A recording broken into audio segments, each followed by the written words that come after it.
Hey, tech enthusiasts! Buckle up, because Linux just dropped a bombshell in the desktop OS world. According to PC Mag and StatCounter's June 2025 stats, Linux has officially crossed a huge milestone, grabbing a 5.38% share of the US desktop market. That's right, open source is making waves like never before. Let's dive into what this means and why it's a big deal. For years, Linux has been the underdog, trailing behind giants like Windows and macOS. But now, it's hit its highest ever market share in the US at 5.38%. Compare that to Windows, still leading with 63.2%, and Apple's macOS and OS X, which together hold 24%. Linux is carving out a bigger slice of the pie, and it's not just a fluke, this is a trend worth watching. So, why is Linux surging?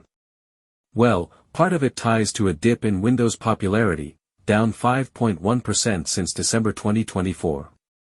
Some folks are frustrated with Windows 11's high system requirements, like the Trusted Platform Module, or TPM, which Microsoft says is for security but has left some users in the dust. Plus, privacy concerns with features like Windows 11 Copilot Plus have raised eyebrows, even catching the attention of UK regulators.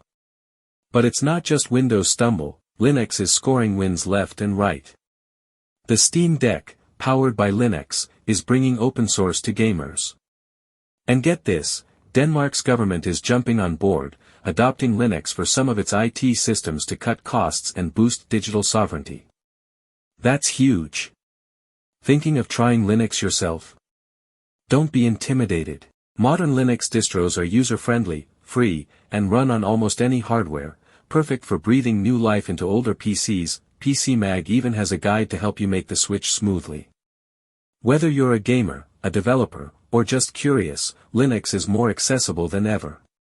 Is 2025 the year of Linux on the desktop? With this milestone, it's starting to feel like it. Drop a comment below, have you tried Linux, or are you sticking with Windows or macOS? Hit that like button, subscribe for more tech updates, and let's keep an eye on Linux's rise. Until next time, stay curious and keep exploring.